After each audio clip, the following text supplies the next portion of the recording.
Es un gusto estar acá en este encuentro número 27. Hoy elegimos un tema que We chose a topic that is called reinvention.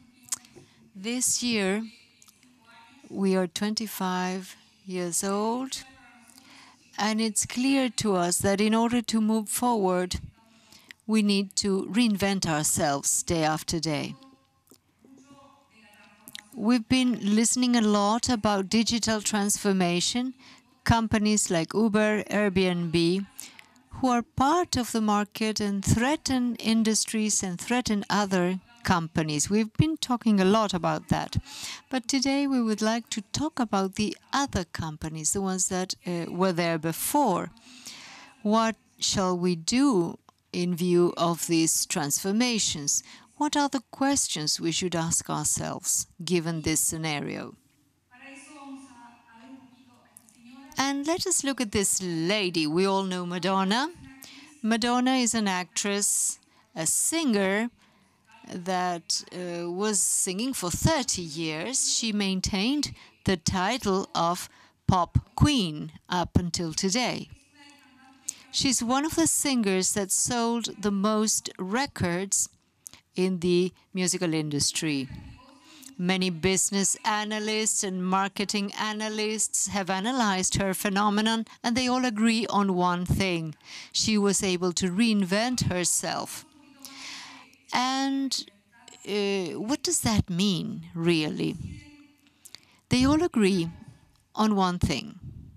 First of all, Madonna very well defined 7 key experiences or 7 feelings that she wanted to awaken in the public. If we think of her, transgression is one.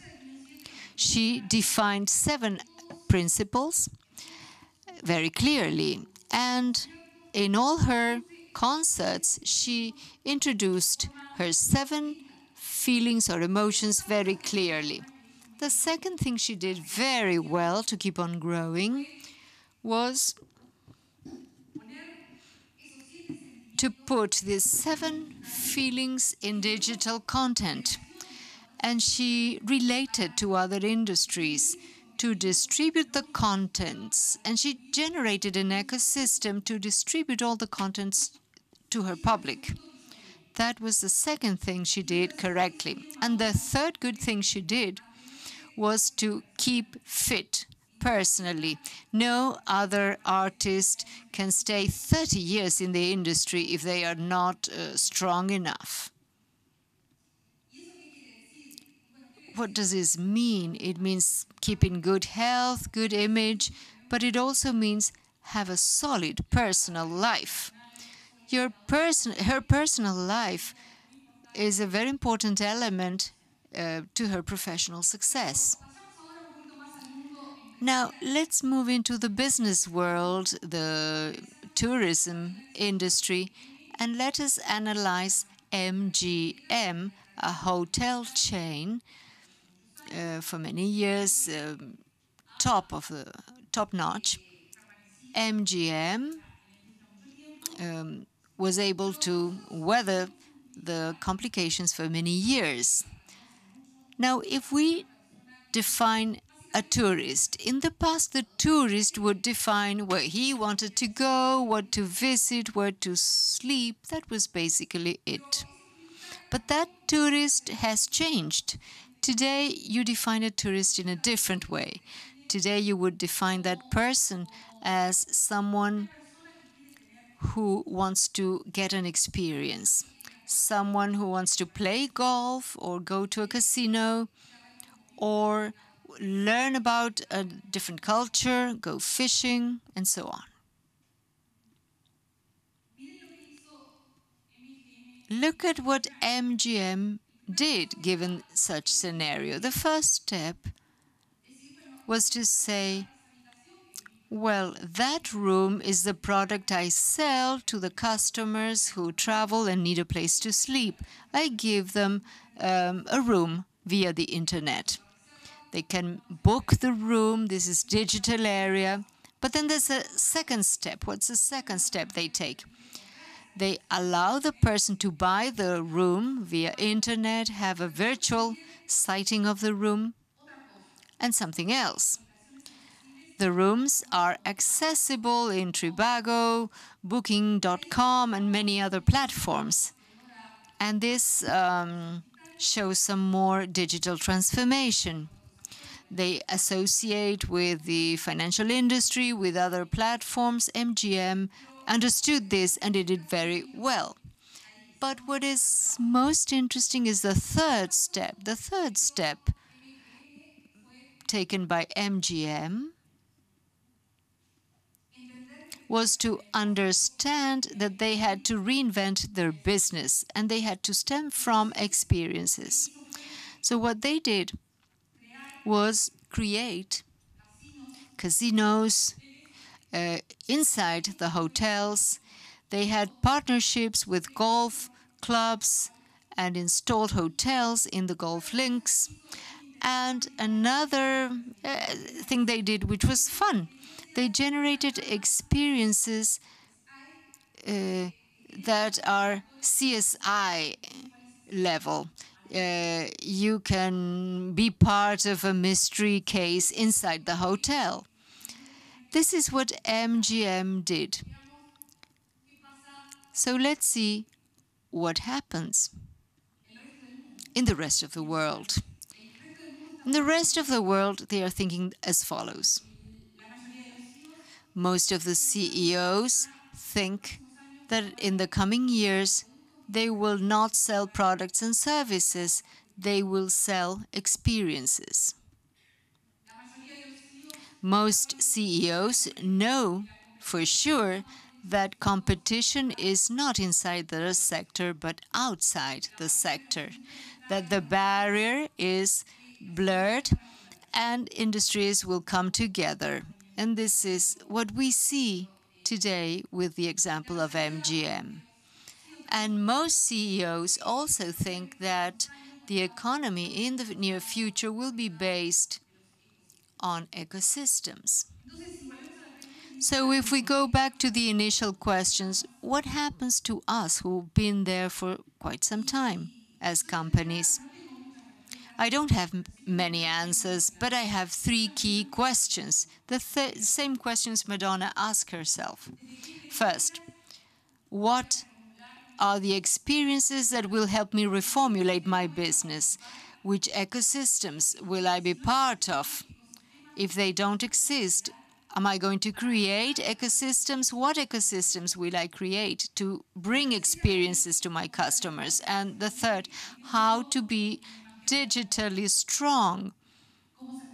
How to be digitally strong.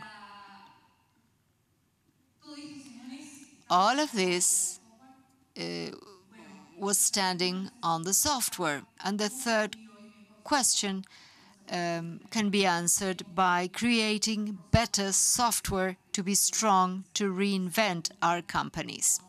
And this is a question we will try to answer today. So now we will address you. I'm Virginia. Good afternoon. I'm the manager of the analysis area, business analysis area in GeneXus. We see that this digital transformation process in organizations has changed the way in which organizations look at themselves. In the past, they were focused on strengthening, improving their internal processes, and they were careless about customer satisfaction and their experiences. Fortunately, that is changing, and organizations are placing more importance on the experience of their customers. So, there are two cases which are very inspiring to us, and we would like to share them with you. The first case is Lego. Lego in 2004 was about to go bust. The main executives made a decision about the company's future. Along that road, they raised a question. They said, where would we like to be? And they answered greatly by saying, we want to be in a relevant way where children play and have fun. And where do they play and have fun today? Where do they build things with the blocks? They go to the cinema, they watch films, they play with their mobile devices, and they also use video game consoles. So Lego created a new business division with digital content that is wonderful around the business they already had. The other example is Starbucks. It's probably one of the organizations with the clearest value of customer experience and the pleasure created when we drink their coffee. They, a few years ago, started a transformation process, which is digital transformation. They created, some years ago, an app, and the customers can collect like miles or points and get more loyalty. That loyalty is rewarded, and now they created this application. It's called Mobile Order and Pay. You can place your order, and you can pick up your order that's ready in the nearest Starbucks shop. And they introduced a very safe payment mechanism, which was another big change at the level of the organization. So there are advantages everywhere. The customer does not need to queue up. Starbucks optimizes the production chain on the basis of the demand, and Starbucks expands the ecosystem they work in because they introduce the financial area in the mechanism for payment. But there is something that was really striking for me. The CEO really had a vision in April this year.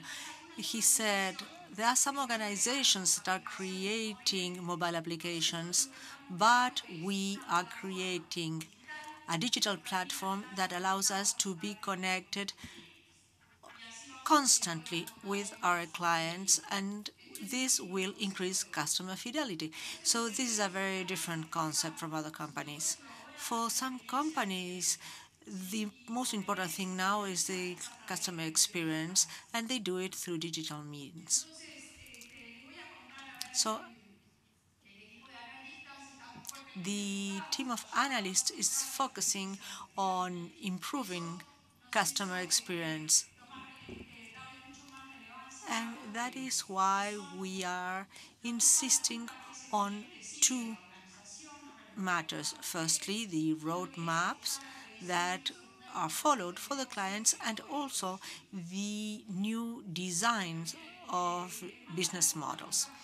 The customer journey map or roadmap is a tool that allows us to analyze and to understand all of the steps followed by the clients in order to obtain a product or the experience that we sell. Usually this is done by different means, mobile devices, websites, phone calls, and even in face-to-face meetings. But this technique focuses on the emotions that the customer is feeling throughout the process.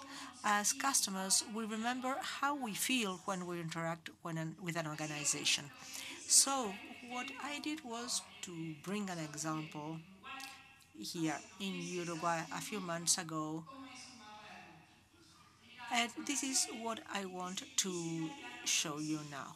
It was holidays, and I wanted to go to the theater with my children, so I'll tell you what happened next. These are the various steps through which we have to go, and then we focus on emotions and we analyze the interactions. For me, the first step was to use my cell phone, choose the show with the application. I chose one in particular, and I was very happy because I got what I wanted. Then I had to pay for the tickets. So I tried to pay for the tickets, and at that time, there was only one means of payment available, I found out. So I got upset, and I said there has to be a mistake, and I decided to call the call center. The girl told me that yes, there was only one means of payment. It was not a mistake. So once again, I was upset. With a workmate, I managed to solve the issue. He lent me the means of payment, and I bought the tickets. I received a confirmation email, and well, I was not so happy. I had the tickets, but not in the way I had expected. Then the moment comes to go to the theater, and I was happy because I had this email that I had printed, was expecting to scan it and avoid the queue, but I was told you have to go to the box office to pick up the tickets. The queue had more than 25 people waiting, so I had to queue for a long time, and once again I was very upset. Finally, we got the tickets and we managed to get into the theater with a neutral feeling after all. So this is an example. Many times we focus on the first step. We had the mobile application, and this makes us very happy. But it is very important to analyze the whole journey that the customer follows. It is very important also to improve the customer experience and be familiar with his journey. And this will have an impact on the models that we have in our businesses. Usually we focus on our business proposal and the value that we can offer and getting to know our customers. But nowadays it's extremely important to have the right associations. That is to say, the companies with which I have to associate in order to conduct my business properly, because this is the ecosystem in which I will have to participate in the future. Thank you very much. Caro will continue now.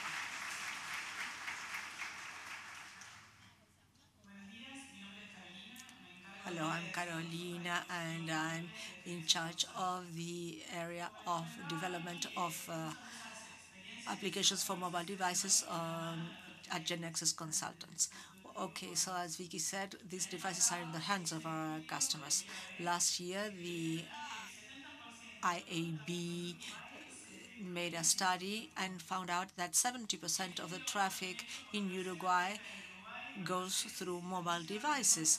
And a thesis of the Catholic University of Uruguay reached the same conclusion. And we see that companies are within this percentage. If you review Google Analytics, you will see that the percentages are similar. There are other studies that go more in depth about what is consulted, and it's not only the social networks or the use of the internet. There are applications, web browsing, etc., that appear, and about 150 times per day on average a person looks at the mobile phone. And this has an impact on the way in which we develop our applications at GeneXus Consulting. When we think of applications, we focus on the paradigm of mobile first. This paradigm says that at the zero moment in which we are designing an application, it's not an accounting system or something internal, but something that we are going to use in our work. Well, that day, we first have to think on how they are going to be visualized in a device, and then we scale them up to a tablet or a desktop. But at the beginning, we think of them as the way in which they will look in a mobile. It used to be mobile last. Firstly, the desktop, then the tablet, and then the cell phone.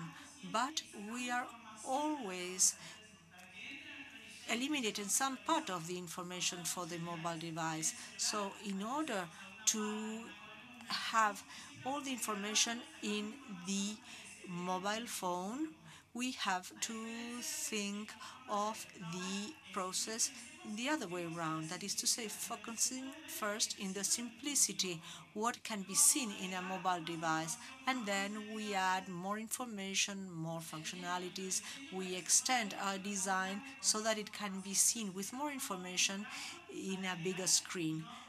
Thus, we are aggregating and improving instead of eliminating elements. Mobile first has an impact, for example, on various things. Last year, we made an application for a company from the financial sector, and we had to do a market study first. This company saw that the target public was not using computers, they just used mobile devices. Therefore, the development of the application for mobile devices was giving them more opportunities to reach people they were not reaching. Some restrictions are that we lose 80% of the screen when we focus on a mobile device. Therefore, simplicity is the most important thing, focusing on what we really want to see. But then we have other possibilities. Now we have a screen that has a camera, a GPS, other capabilities, and we can innovate. It does not need to be the same website. Focusing on mobile first has made us reinvent our sites. And not only that, some years ago, the way of buying a product was through a single channel. We went to a company and we bought the product we wanted in the place. Then the multi-channel came up, the internet, the mobile phone, or going to the shop. And now we have the omni-channel as a concept. The user not only connects through one channel, but the channel may change. He starts with the mobile phone, then the computer, and finally he may visit the store. And he expects that the process he or she had with the company continues, even if the channel changes. And the user experience has to be the same one, no matter what the channel is. A very clear example of omnichannel is Netflix. If you are watching a movie on TV, you may pause it, and then the next day you can watch the movie from your mobile phone, and you will restart at the same point you left it the day before. This is something that Netflix manages well, and it's something we have to do with all of our applications. That is why, from the smart device division, we invite you to focus on mobile first. And now Guillermo will continue.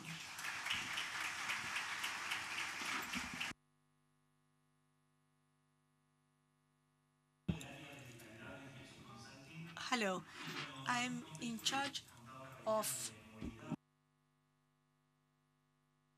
a different division in GeneXus Consulting. And following on what Carolina said, we have to think of quality in order to be strong from a digital point of view. So we need to have strong and robust applications, consistent applications that can operate with other systems, and they have to be fast and secure. How can we achieve this kind of apps and also achieve a good user experience? The key is to understand the context much better. Therefore, we have to understand the ecosystem in which we operate and work jointly with business analysts.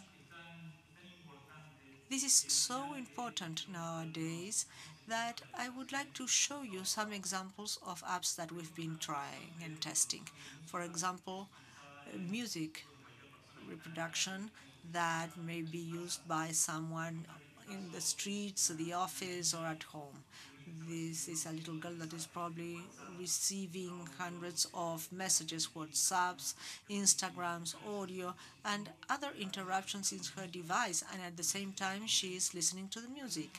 This is the context, and the application can also be used in other contexts in which there is no internet connection, and the device is being used for a different task, for example, reading a document on the plane.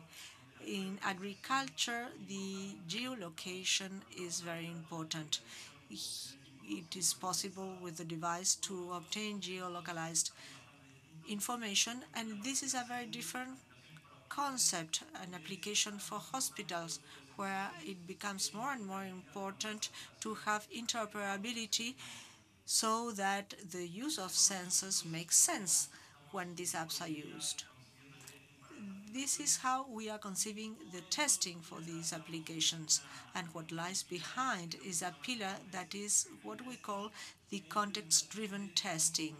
There are some very complete applications. For example, the rapid software testing, which proposes methodologies to test some projects for companies, real projects. This is how we are doing the testing in GeneXus Consulting at the moment with a specialized team in order to help other organizations to define their testing processes and also in order to reinvent the testing in various organizations. For example, testing mobile for better quality applications. Two things are very important in order to understand well all this. Testing is not only designing and executing tests in a systematic manner. It means understanding the product, knowing how it works, and compare it with other products. And this will allow us to add more value like testing as a testing team. And the other important thing is that emotions matter. The tester has to be able to feel and perceive what happens when the app is used, and this will allow us to improve the user experience. For some time, we have been talking about automated testing, where the emotions cannot be measured, therefore do not matter. So we have to measure well when we are going to apply this automated testing or not. Nowadays, we talk not only about testing, but other activities when we are in the middle of software development. These other activities allow us to get good quality products. And finally, with regard to quality, you have to think of testing as something as a rally. Unlike Formula One, these two people in the car have to make decisions on the spot. The co-pilot has notes, and the pilot has good visibility and know what are the risks in the road. No pilot can drive and run nowadays without a co-pilot. He would be at a great disadvantage vis-a-vis other teams. And the same thing happens with project testing.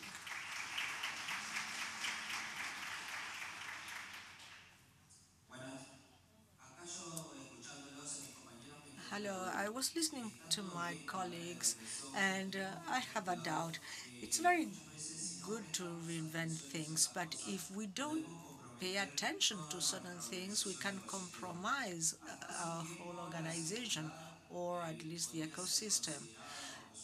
Some time ago, security was considered as a password for a user, but let me show you some examples. This is not real. In May, there was a ransomware attack which had a very strong impact on many companies. It was called WannaCrypt. A ransomware is a malware that asks for ransom. And let me show you the impact it can have on an ecosystem. Organizations such as FedEx, Telefonica from Spain, the health services of Great Britain were attacked. And this could have been avoided, but the systems were vulnerable. So what does a ransomware have to do with me, you may ask? Let's look at another example. Petya ransomware was an attack in Ukraine. It stopped the metro services, the underground services, the airport activities, and Chernobyl monitoring activities had to be done by hand. And also, banks were attacked. Why did this happen mostly in Ukraine? Because they used a weak point in the ecosystem to attack the whole system.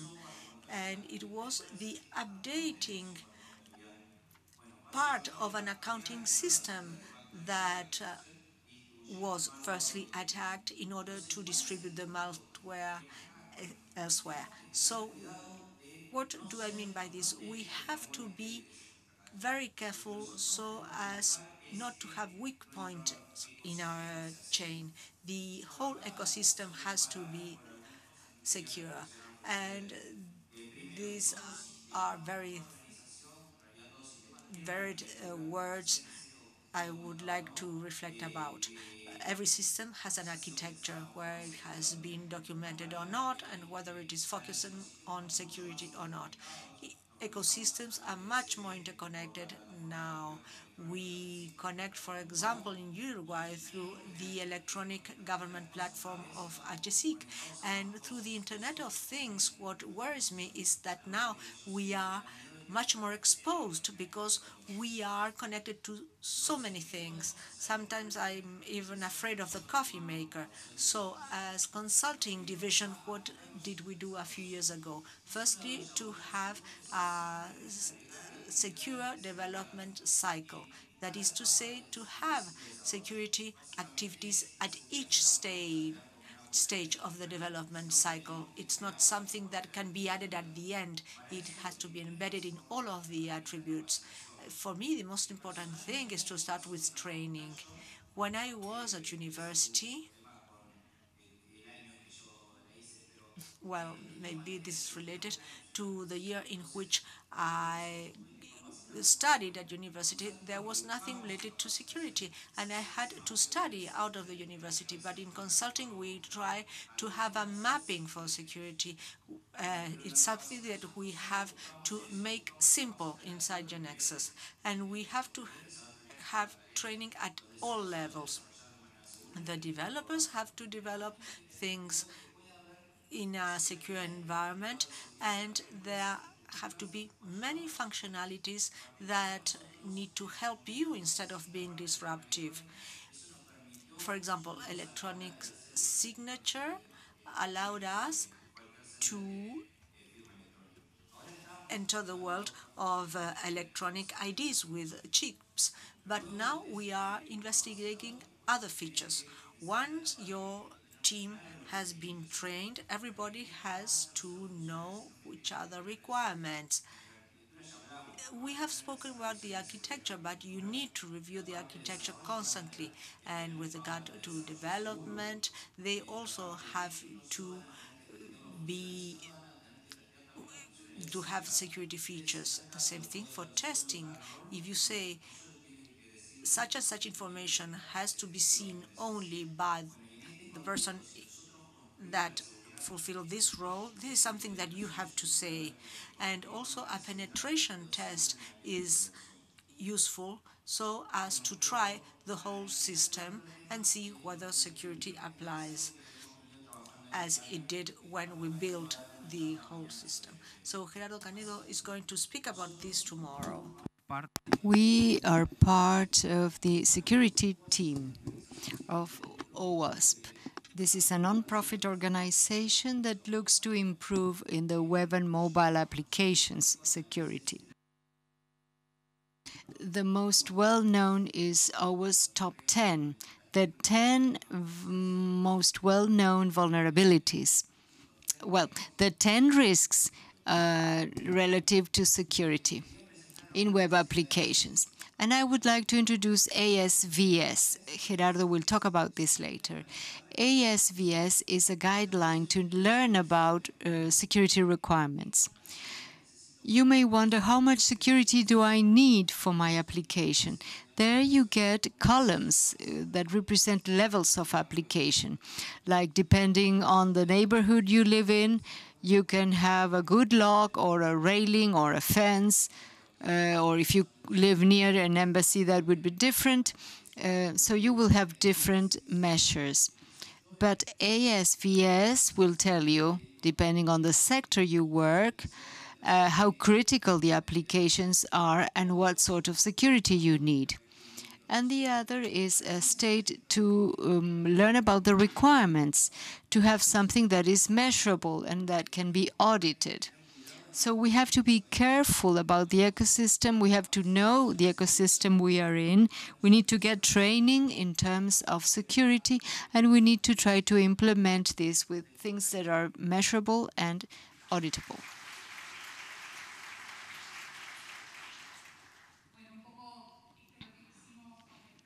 And this was in answer to the third question, how to become digitally strong, which is so important today.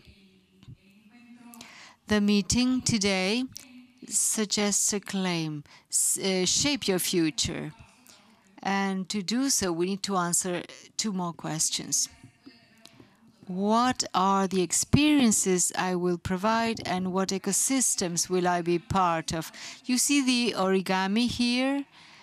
All this has to do with origami, the art of building things with paper, without scissors, without glue. So to close this activity, we chose the following thing. Remember when you were back in school and you would make a toad or a frog? This is a frog. And then you would ask your classmate for a number, and you would move your fingers and you would predict the future, and we would play with this.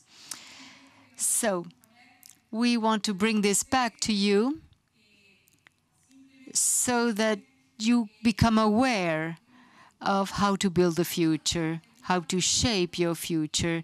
If you know how to answer these questions, but you need to know that your basis is the digital strength that you possess. Thank you.